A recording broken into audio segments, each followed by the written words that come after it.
There's people nowadays who are setting up food forests, who are feeding others, who are actually trying to find solutions to the world's problems.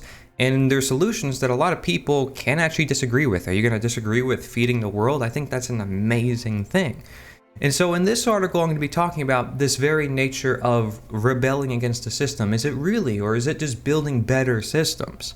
And we talked about this a little bit before in our series on nonviolent resistance, okay? So we can see this throughout history. The Quakers practiced this, Martin Luther King Jr. practiced this, Mahatma Gandhi practiced this, and many others. In fact, it's known as one of the most successful forms of quote-unquote protest, which, I'm not a fan of protest necessarily, but I am a fan of changing the world in a way where we are the example to the world in the way that we should live. And the fact that we know what is right and we're going to stand on that. We're going to stand on principle. We're not going to ignore our principle. So this has a great deal to do with what it means to be a real rebel in a sense. And we're going to be sort of talking about this whole notion of what does it mean to be a real rebel. And this time we're going to be using the history of the abolitionists from the 1800s. The abolitionist who willingly went to jail in particular. An individual who thinks for themselves and defies against any present tyranny in the systems that exist in our world may be seen as a rebel, or labeled the term anarchist. This is not an uncommon figure throughout history, and in fact, every rebel of an old system becomes responsible for the new norm or present tyranny, the new system. Yet, in seeing this cycle observed among studying the Alexander Tytler cycle, or the study of history with Arnold Toynbee, we may see that history is merely repeating itself, and we perhaps shouldn't be so surprised to see rebels. In fact, when we study famous psychologist Carl Jung in his book The Undiscovered Self, he tells us that slavery and rebellion are inseparable correlates as a result of what he calls the doctrine of the state, otherwise known as statism. In other words, so long as there is domination, there is a great yearning against domination, and hence we cannot blame the rebel. Nonetheless, the individual who does merely think for themselves is using their own brain, for which echoes in the words of former slave and abolitionist Frederick Douglass, who tells us, quote, "I cannot breathe for you or you for me. I must breathe for myself and you for yourself. We are distinct persons and are each equally provided with faculties necessary to our individual existence." End quote. Furthermore, in describing his rebellious efforts against his own slave master, he said, quote, "I took nothing but what belonged to me, and in no way lessened your means for obtaining an honest living. Your faculties remained yours, and mine became useful to their rightful owner. I therefore see no wrong in any part of the transaction." End quote. You ought to ask yourself, for the rebels of governments, how different their situation is compared to what exact reasoning Douglass uses here as a means to say he essentially owns himself. If, for instance, an individual chose not to pay taxes because it is their own money, from their own labor, with their own body, would it be justified to kidnap this individual and throw them in a cage due to some declaration on a piece of paper written by other people? This is not only a theft of one's own property, but also then a theft of one's own self. Are individuals not morally obligated to rebel against slavery, theft, or coercion, no matter what name or fancy piece of paper one claims to have? While we may see where we may not blame the rebel, we may also see, however, where they can be blamed, as we may be able to observe how they help form the new system and become the very thing they hate if they apply the state doctrine or statism, since again, slavery and rebellion become inseparable. This is where we see the old into the new in the repeat of history. However, not all rebels want to create a new system. In fact, some just want to take away the old systems. Some just want to perhaps live peacefully, naturally, and voluntarily.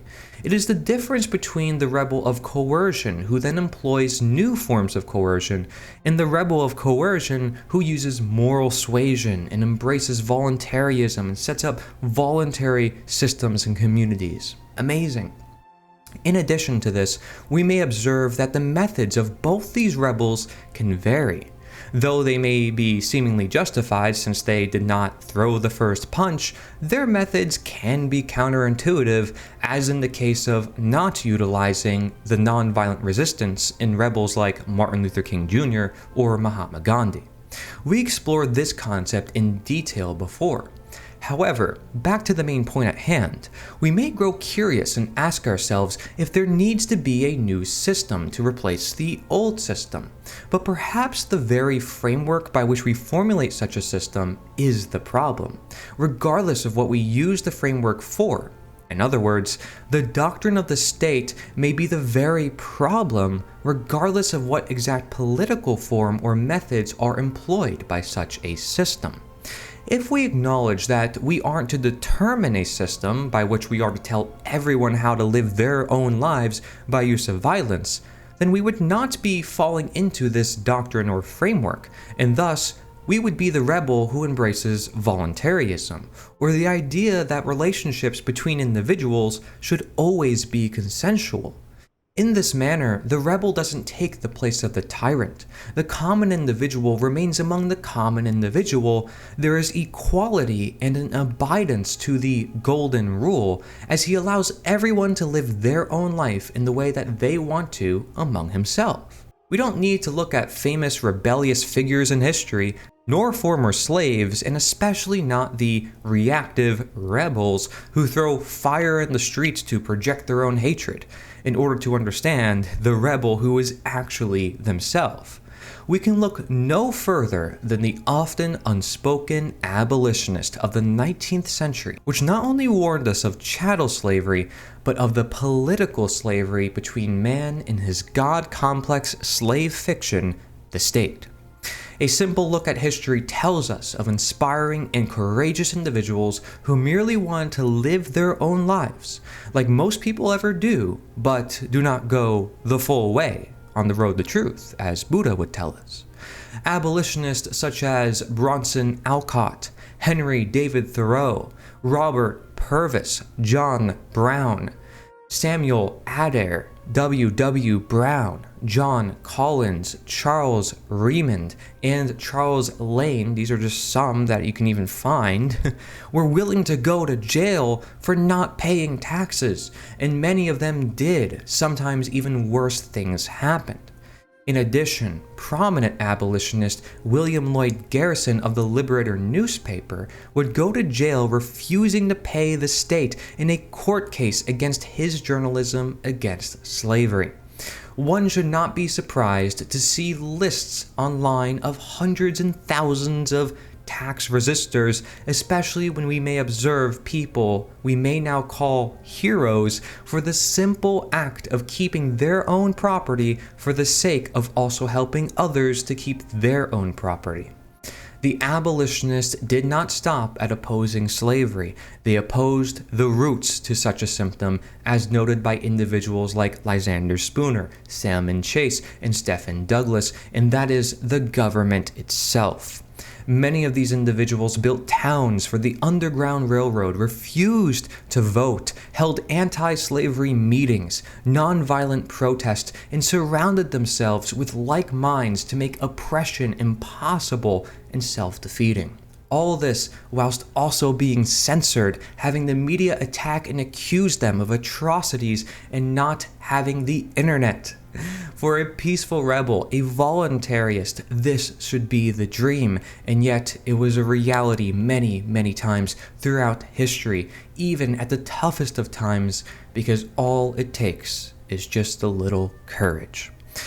Thank you very much for watching. I wrote this article that I wanted to share with you guys about the abolitionists. Of course, I mentioned some of them who did go to jail, but imagine the ones who we don't know about who also went to jail. I mean, I'm able to document how these abolitionists warned us of political slavery, which a lot of historians won't even talk about, but you can look through their readings and they talk about it. Look up the New England Non-Resistance Society, you'll find plenty of stuff. Even the Wikipedia readily admits and says this may be considered political anarchism.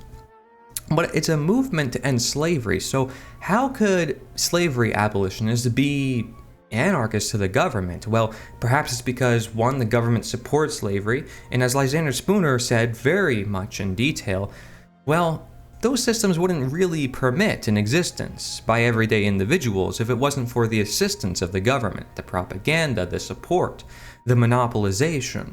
And this is something that some other individuals that I mentioned talked about, and you can go on all day, and you can see how everybody's being influenced by each other. Leo Tolstoy, known as one of the greatest writers of all time, read a lot of the abolitionists that I read and came to similar conclusions in Russia.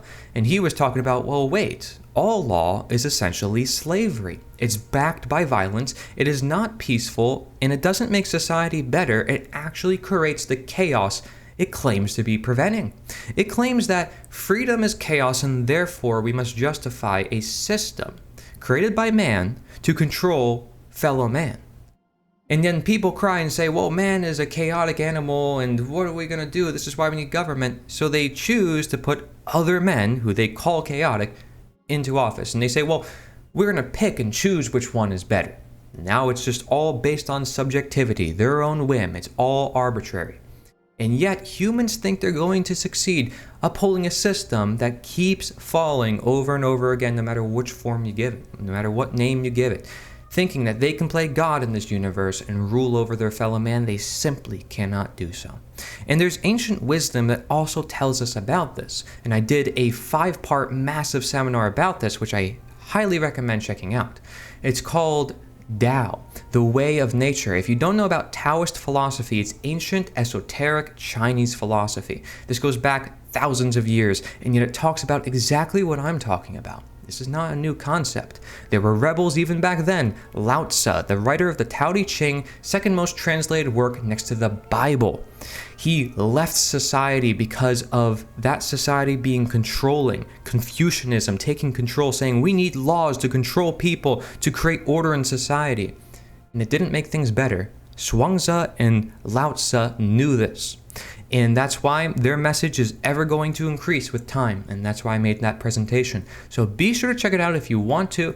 Go to theliberator.us/Tao, T-A-O, /Tao, T-A-O, okay? Otherwise, just go to theliberator.us. We have a bunch of stuff, a weekly newsletter.